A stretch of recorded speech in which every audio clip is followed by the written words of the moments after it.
Hey, what's up? Gandang gabi mga kabayan Pilipino.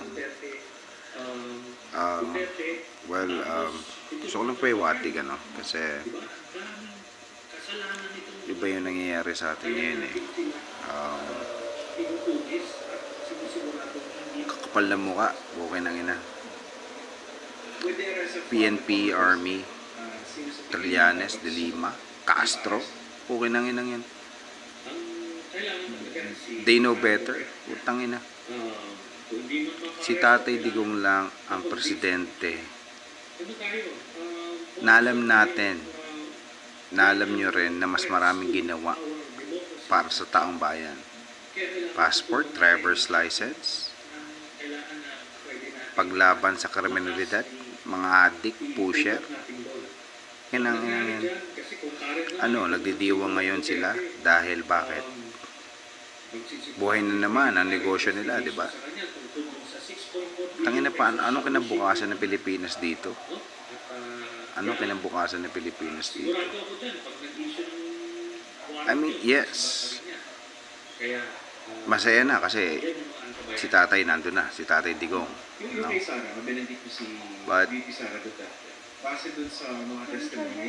it will not hide the fact na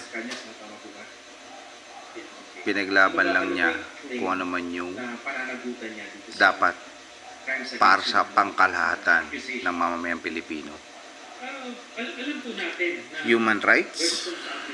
Bakit? Tinanong niyo ba kung sino na biktima ng mga adik at mga pusher na pinagtatanggol niyo? Isang buhay lang nawala yung pinatay yan. Kasi nga nahuli sila sa akto. But come to think of it, ilang pamilya na, ilang kabataan na ang naperwisyon ng mga yan, ilang dalaga, ilang kabataan na hinold up ng mga yan bago pa sila nasa kota. Di ba? You know,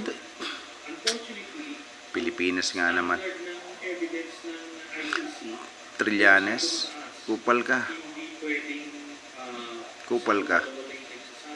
De Lima, tawagin mo na lang si Junel, bumalik ka na lang dun.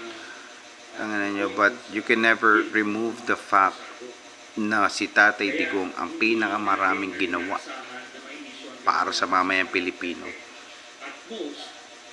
Hindi nyo matatago yun. Peace out.